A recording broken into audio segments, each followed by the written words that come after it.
和我好高興。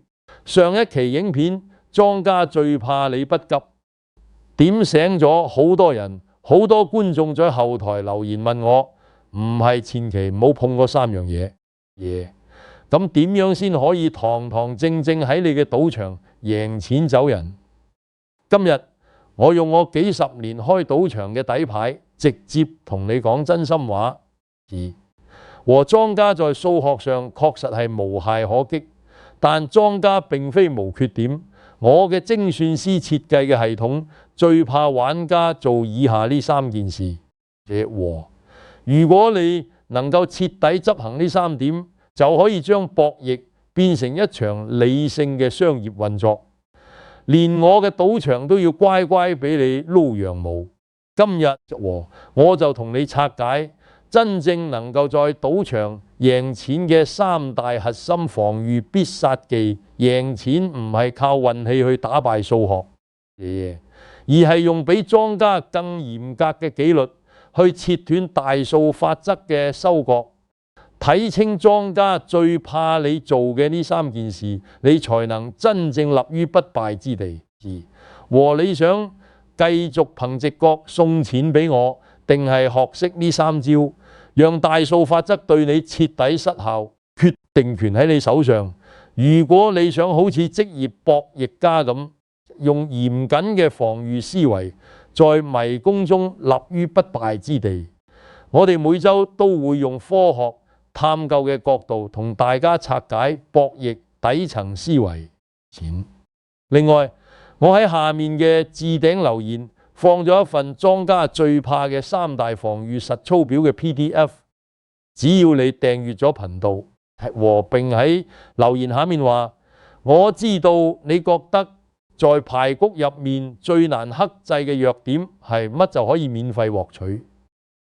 好，我哋即刻入正題，拆解第一樣莊家最怕你做嘅事。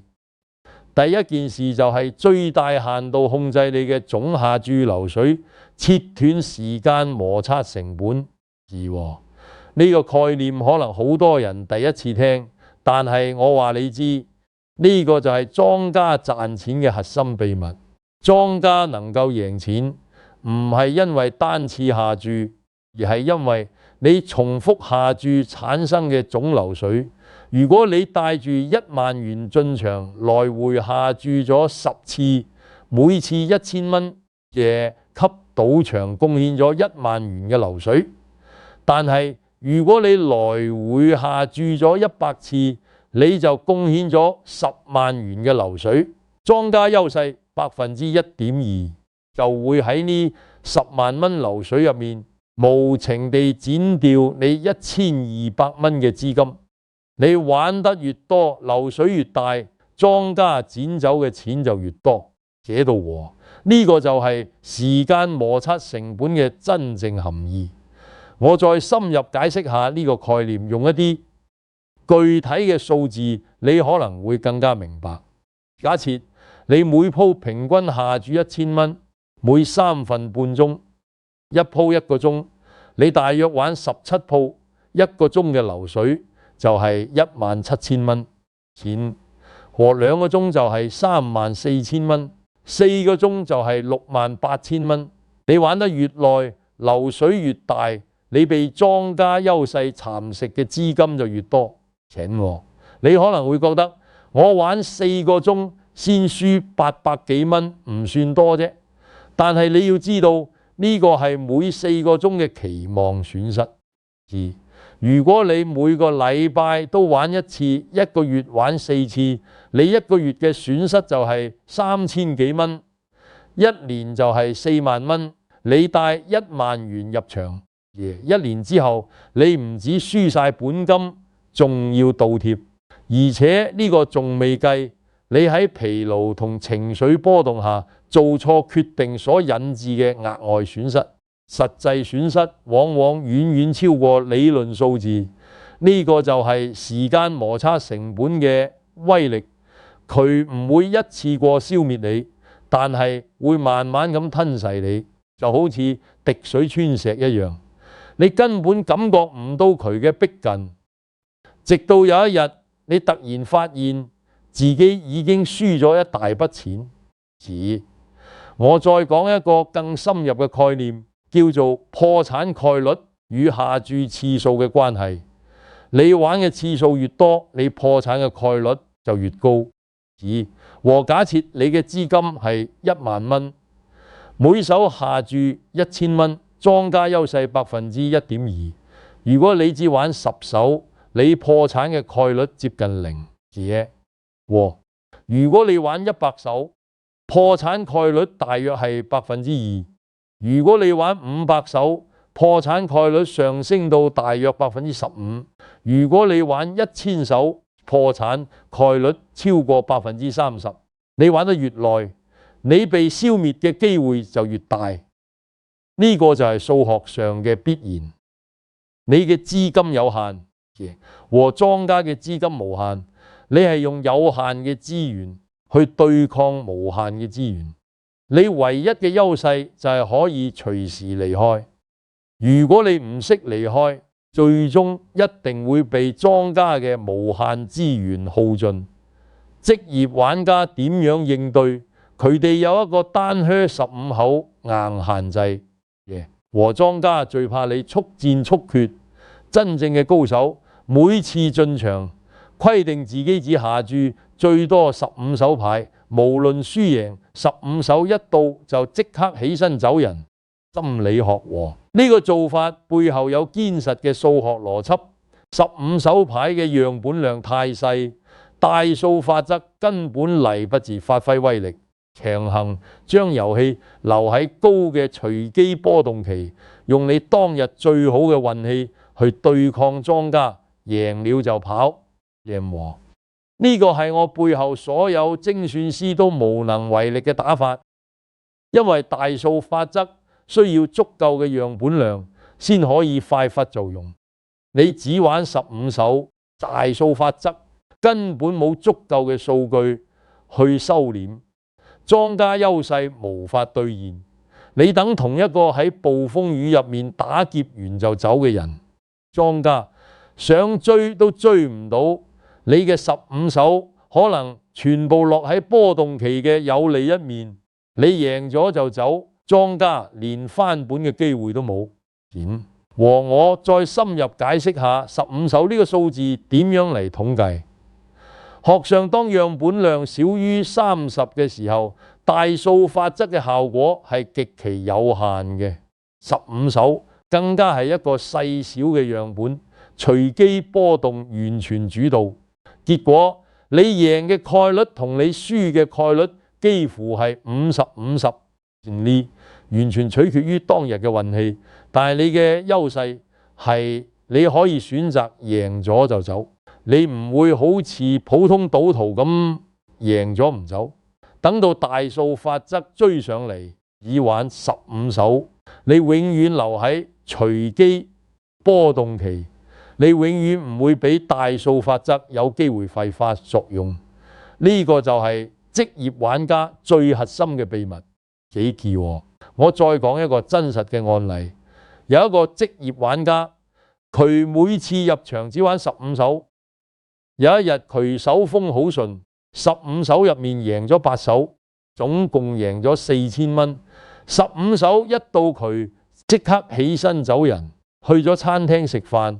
佢嘅朋友留低繼續玩，結果又贏變輸。2日佢朋友同佢講：你好彩，尋日走得快。佢話呢個唔係好彩，係紀律。我知15手之後大數法則就會開始發力，所以我喺佢發力之前就走。呢個就係職業玩家同普通賭徒最大嘅分別。佢用紀律戰勝咗數學，切斷咗莊家嘅收割路徑。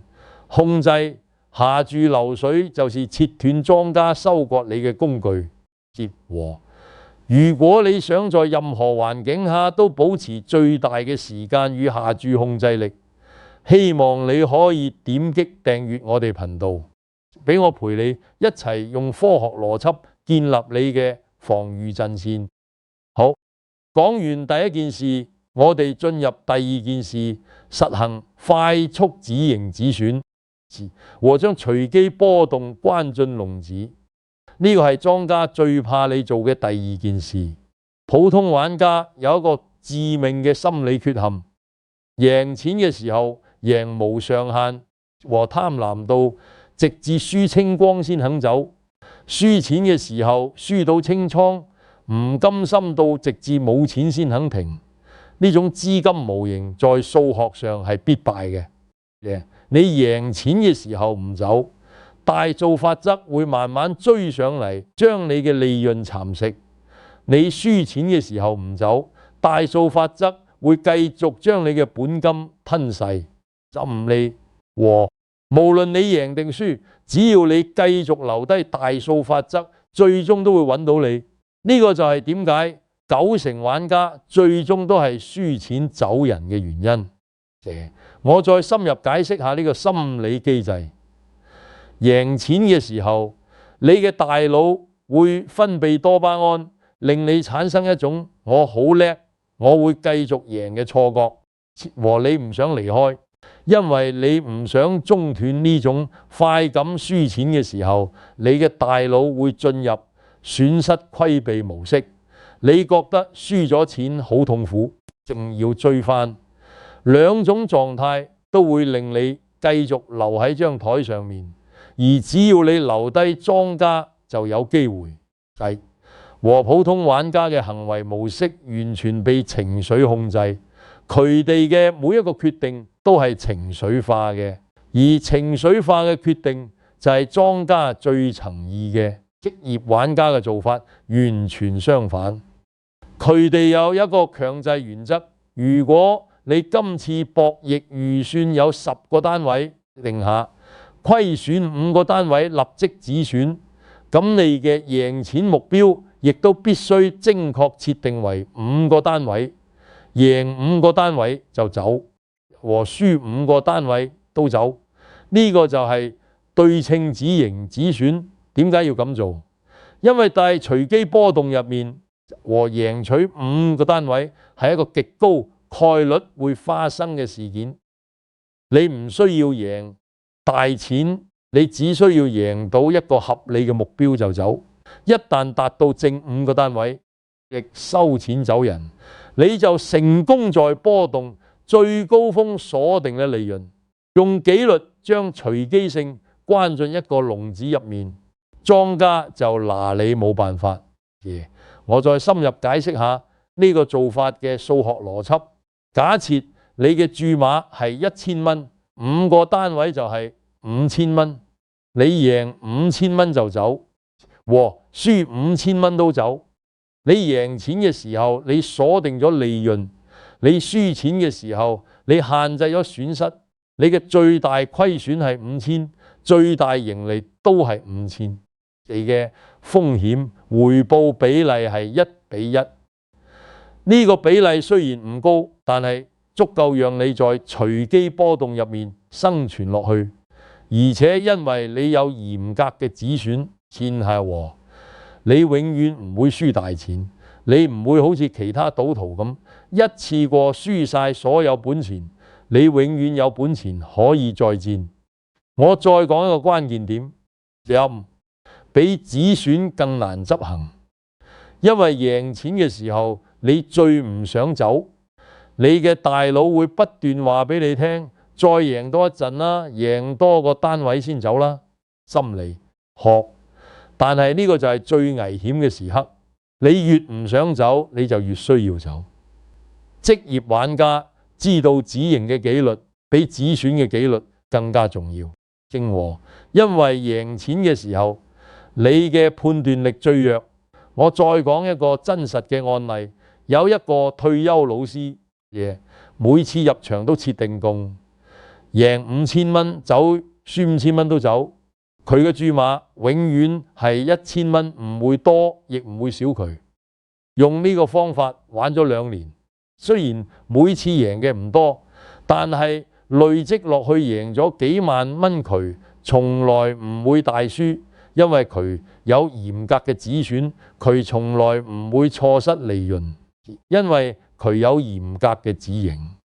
佢同我講：我唔貪心，我淨係想要一個穩定嘅收入。呢個方法雖然悶，但係有效。佢最犀利嘅一次係佢喺20分鐘之內贏到5000蚊，即刻起身走人。佢隔離嘅人笑佢贏咁少就走，但係佢笑笑口行開咗。結果嗰日佢隔離嗰個人由贏變輸，輸咗2萬幾。呢個就係紀律同貪婪嘅分別，將利潤和虧損關進一個對稱嘅籠子入面。你首先可以建立一條莊家攻不破嘅防波堤。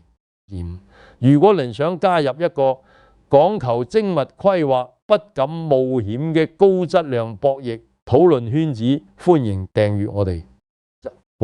喺評論區分享下你平時贏到幾個單位會收手，我哋一齊算一算你嘅安全係數。好，講完第2件事，我哋進入第3件事，利用低波動率去撈賭場福利。呢個係莊家最怕嘅套利思維。呢個可能係3件事入面最聰明、最有效嘅一招，亦都係職業套利玩家最常用嘅方法。為咗吸引人流，我嘅賭場每年要拿出幾億元嘅預算去資助會員福利，免費5星級酒店房、免費自助餐、雙倍積分日、現金回贈。呢啲福利全部係真金白銀，目的就係要你留低玩耐啲。但係職業套利玩家睇穿咗呢個系統，佢哋用一套卡入低波動率嘅套利術，將賭場嘅福利變成自己嘅利潤來源。呢個方法係點樣操作嘅？佢哋會插卡，然後專挑莊家優勢最低嘅遊戲，例如標準百家樂嘅莊或閒，再用波動率極低嘅機器慢慢玩，平住玩錢。佢哋唔追求喺桌面上贏大錢，佢哋嘅目標係累積會員積分，因為賭場嘅積分系統係根據你嘅下注流水去計算嘅，你玩得越多，積分越多。當你將贏取免費5星級酒店房、餐飲券同現金回贈折算進去嘅時候，呢啲福利嘅總價值往往已經超過咗莊家優勢帶嚟嘅理論數學損失。你將一個負期望值嘅遊戲生生變成咗一個正期望值嘅烤羊毛套利。我再舉一個具體嘅數字例子，假設賭場推出雙倍積分日，你每下注100蚊可以賺到2蚊嘅積分回贈。如果你玩莊家優勢最低嘅百家樂主線，莊家優勢係1.2%，即係你每下注100蚊嘅期望損失係1.2蚊，但係你賺到嘅積分回贈係2蚊，咁1.2蚊，你嘅正期望值係正0.8蚊，即係話你每下注100蚊，你平均可以賺8毫子。呢個數目雖然細，但係如果你下注1萬蚊，你就賺80蚊現錢；如果你下注10萬蚊，你就賺800蚊，而且你仲可以享用免費嘅酒店房同餐飲。一間5星級酒店房價值2000蚊，訂自助餐券價值500蚊，加埋一齊就係2500蚊。你只需要累積足夠嘅積分去兌換呢啲福利，你就可以將呢啲福利嘅價值全部納入你嘅利潤入面。呢啲福利加埋一齊就係一筆可觀嘅數目。再深入解釋下低波動率嘅選擇。波動率係指遊戲結果嘅變化幅度，高波動率嘅遊戲好似老虎機，可能會贏大錢，亦可能會輸大錢。結果好唔穩定，低波動率嘅遊戲好似百家樂主線，結果相對穩定，和你嘅資金消耗速度慢，你可以玩得更耐，累積更多積分職業套利玩家永遠選擇低波動率嘅遊戲嘢，因為佢哋需要穩定嘅下注流水去累積積分，而唔係追求一鋪暴富。佢哋嘅目標係積分，而唔係桌面上嘅贏輸。呢個思維轉換係最關鍵嘅。你唔再將賭場當成一個贏錢嘅地方，你將賭場當成一個賺福利嘅地方。對手唔係莊家，你嘅對手係賭場嘅積分系統。我再講一個真實嘅案例，有一個職業套利團隊，佢哋專門用呢個方法喺唔同賭場之間撈羊毛。佢哋會密切關注每一間賭場嘅推廣活動，喺雙積分日或者有特別優惠嘅時候入場。佢哋會預先計算好每一個積分可以換到幾多錢，每一張餐飲券值幾多錢，然後決定還幾耐落幾大。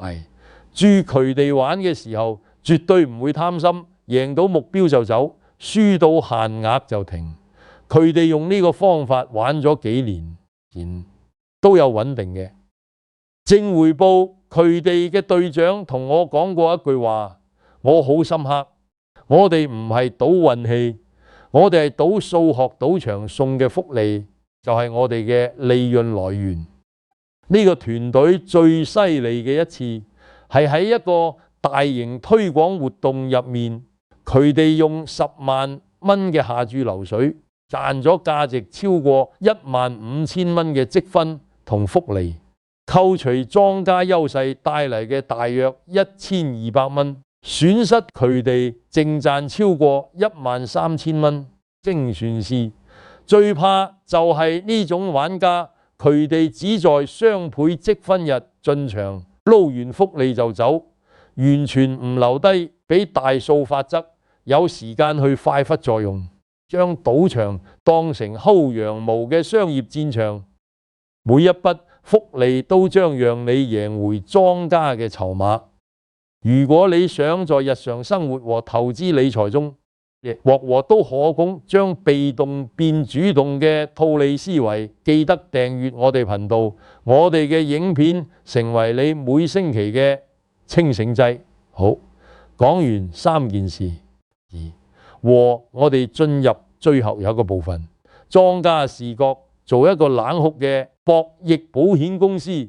在我開賭場大半世嘅生涯中，見過無數人因為貪婪而倒下，也見過極少數人像保險公司一樣冷酷無情地執行規則。佢哋唔尋求刺激，唔相信運氣，地只看數字、看流水，鎖定利潤、套取福利。當你可以將博弈當成一個枯燥、高度自律嘅風險控制工作時，和你已經站在你食物鏈嘅上面。你唔再係一個被情緒控制嘅賭徒，你係一個理性嘅風險管理者。你嘅目標唔係贏大錢，而係穩定獲利。你嘅方法唔係靠運氣，而係靠紀律。你嘅心態唔係興奮，而係平靜。嘅就係職業玩家同普通賭徒最大嘅分別。佢哋將博弈視為一份工作，而普通賭徒將博弈視為一場娛樂工作。有紀律娛樂，冇紀律；有紀律嘅人贏，冇紀律嘅人輸，就係咁簡單。我用概率與人性建立了帝國，但也最害怕那些能夠克服自身貪婪，用紀律保護自己嘅理性對手。做好這3件事，你才能在風浪中穩健前行。再次提醒大家，記得去下面嘅置頂留言，領取我為大家準備嘅防禦實操表。如果今日嘅詳細拆解對你有一點點啟示，請點讚並訂閱我哋頻道。我哋下期再見。